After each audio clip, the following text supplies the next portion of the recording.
Hello everyone. तो आप सभी का मेरे इस नए वीडियो में फिर से स्वागत है। तो आज का हमारा टॉपिक होने वाला है लॉ ऑफ अट्रैक्शन, मैनिफेस्टेशन के बारे में। हम फिर से बात करने वाले हैं लॉ ऑफ अट्रैक्शन को अपने जीवन में सही तरीके से कैसे इस्तेमाल करें। तो लॉ ऑफ अट्रैक्शन में एक चीज़ जो महत्वपूर्ण है वो है लॉ ऑफ वाइब्रेशन। तो बहुत सारे लोग सिर्फ लॉ ऑफ अट्रैक्शन को पढ़ते हैं और फिर उसके बाद सोचते हैं कि वो जो भी सोचेंगे वो ऑटोमेटिक ही उनके जीवन में आने लग जाएगा, पर ऐसा नहीं है।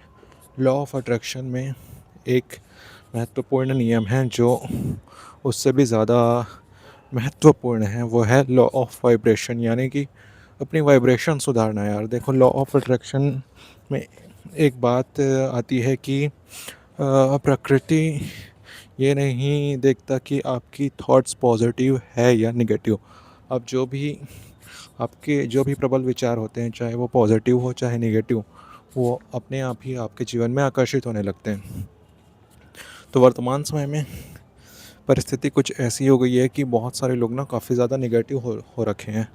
तो फिर इस वजह से क्या होता है कि उनकी लाइफ में नेगेटिव चीज़ें ही अट्रैक्ट होती हैं और उनको लगता है कि वो चाहते तो पॉजिटिव हैं, लेकिन वे ऊपरी ऊपरी तौर पर चाहते हैं। मतलब कि वे सिर्फ कॉन्शियस रूप से चाहते हैं, उनका सब कॉन्शियस माइंड उस चीज़ को एक्सेप्ट करने के लिए रेडी नहीं होता है कि सब कुछ पॉजिटिव हो, और वो घबराते हैं। तो उनके जो प्रबल विचार है ना, वो नेगेटिव ही होते हैं। इस कारण उनकी लाइफ में क्या होता है, पॉजिटिव चीज़ों की जगह नेगेटिव चीज़ें ज़्यादा आकर्षित होती हैं। तो यही इसी को ठीक करने के लिए अप्लाई होता है लॉ ऑफ वाइब्रेशन। तो लॉ ऑफ वाइब्रेशन में क्या होता है कि आप ना अपनी वाइब्रेशन को सही करने पर फोकस करते हैं। और ये आप कैसे कर सकते हैं? कुछ चीज़ें हैं जो आप अपने डेली लाइफ में अप्लाई कर सकते हैं जिससे आपकी वाइब्रेशन सही होगी। जैसे कि एग्ज़ाम्पल, सबसे पहले अपनी सेहत का ध्यान रखें। अगर आपकी सेहत ही सही नहीं होगी तो आपका मन भी सही नहीं होगा, क्योंकि हेल्दी बॉडी में ही हेल्दी माइंड का निवास होता है। इस कारण जो भी लोग जिस भी एज के लोग ये वीडियो देख रहे हैं, तो सबसे पहले अपने सेहत पर काम करें। सेहत पर काम करने के लिए हम क्या कर सकते हैं? फ़िज़िकल एक्सरसाइज बहुत ज़रूरी है। तो किसी भी तरह का फ़िज़िकल एक्सरसाइज अपने डेली लाइफ में इंक्लूड करें। आपको बहुत ज़्यादा नहीं करना है। फ़िज़िकल एक्सरसाइज करने का मतलब ये नहीं है कि आप एकदम से 2-2 घंटे तक फ़िज़िकल एक्सरसाइज करते रहें, नहीं। आपको अपनी बॉडी की रिक्वायरमेंट और कैपेसिटी के हिसाब से फ़िज़िकल एक्सरसाइज करनी है। और आपको ये कैसे पता चलेगा? आपको, हाँ, शुरू में खुद के ऊपर एक्सपेरिमेंट करना होगा कि 15 मिनट, चलो शुरुआत में 15 मिनट कर रनिंग ही करके देखते हैं कि हम कहीं बहुत ज़्यादा थक तो नहीं रहे हैं। फिर 20 मिनट, फिर 25 मिनट, फिर 30 मिनट।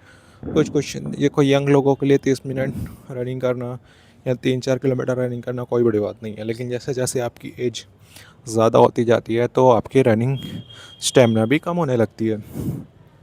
तो अपने अपने एज के हिसाब से, अपनी अपनी डाइट के हिसाब से और अपने अपने रिक्वायरमेंट, अपने बॉडी के हिसाब से आपको अपनी फ़िज़िकल एक्सरसाइज की जो रूटीन है उसको तय करना चाहिए। यंग एज में हो तो आप आसानी से जिम भी ज्वाइन कर सकते हो। जब आप वेट उठाते हो ना, तो इससे भी आपकी फ़िज़िकल के साथ साथ मेंटल कैपेसिटी भी बढ़ती है।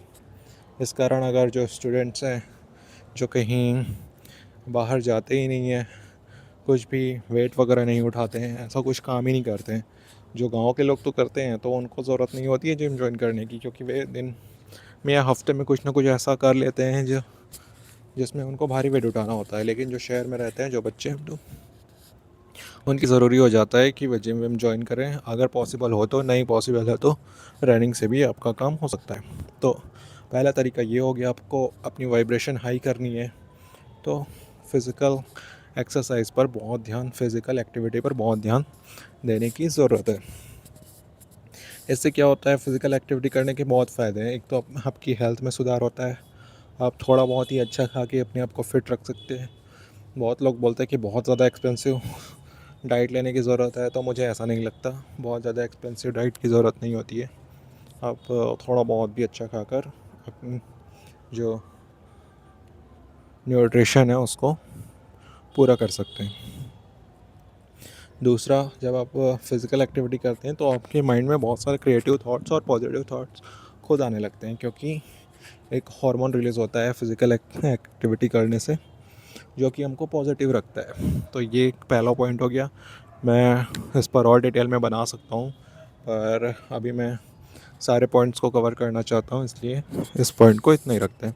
उसके बाद आप कर सकते हैं अच्छे म्यूज़िक सुनना। देखो यार, हम में से बहुत सारे लोग सैड सैड गाने सुनते हैं और बोरिंग बोरिंग चीज़ें या फिर ऐसी चीज़ें देखते हैं जो कि उनको और दुखी बना देती हैं। तो इसकी जगह अपने म्यूज़िक को चेंज करें, अच्छे पॉडकास्ट सुने, पॉजिटिव पॉडकास्ट सुने, न्यूज़ ज़्यादा ना देखें और अच्छा म्यूज़िक सुने, भजन वजन भी सुने थोड़ा बहुत, क्योंकि भजन वजन जो होते हैं ना, या जो भक्ति के गाने होते हैं, उनमें इतनी ज़्यादा पॉजिटिविटी होती है कि वो पूरा आपको अंदर से बहुत ज़्यादा पॉजिटिव बना देती है। इस कारण हनुमान चालीसा सुने, और जो भी आपके भगवान प्रिय हों उनके भजन या फिर उनकी जो भी सॉन्ग्स होते हैं ना, उनको सुनने की कोशिश करें। ठीक है। और उसके बाद एक और आप काम कर सकते हैं, इसके अलावा तीसरा पॉइंट है कि बुक्स पढ़ें। बुक्स यार देखो आपकी सबसे अच्छी फ्रेंड होते हैं। एक जो बुक होता है ना,